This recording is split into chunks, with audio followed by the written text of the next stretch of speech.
Hello everyone, তোমরা কেমন আছো? আশা করি সকলেই ভালো আছো এবং আমিও অনেক ভালো আছি।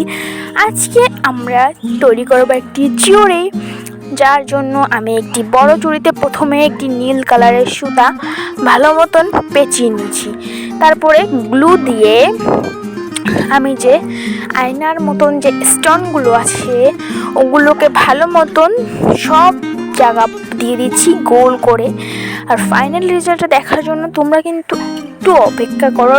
ভিডিওটা কিন্তু তোমরা একদমই টেনো না, জাস্ট দেখতে শুধু ওয়াও ওয়াও। তো দুইটা চুড়িতেই আমার দেওয়া হয়ে গিয়েছে, তোমরা দেখতে পাচ্ছ। এবং এই যে বড় মোটা চুড়িটা, তো এইটাই আমি যেটা করেছিলাম, একটু গ্লু দিয়ে সাদা কালারের যে স্টোন থাকে সেটা দিয়েছি এবং ওই রকম চৌকো না, সেটা কী বলে আমি ভালো মতন জানি না। তো এই স্টোনটাও দিয়ে সুন্দর ফুল নিয়েছি, ফুল দিয়ে। তো ফুল দেওয়ার পরে দেখো কতটা সুন্দর লাগছে। এবং পাশ দিয়ে আমি কিন্তু সাদা পুঁতি দিয়ে দেবো, যেটা দেওয়ার পর আরও সুন্দর। তো ফাইনাল রেজাল্টটা দেখো কত সুন্দর। আমি একটু ঢং করে এভাবে অন্যের উপর রেখেছিলাম। সবাই লাইক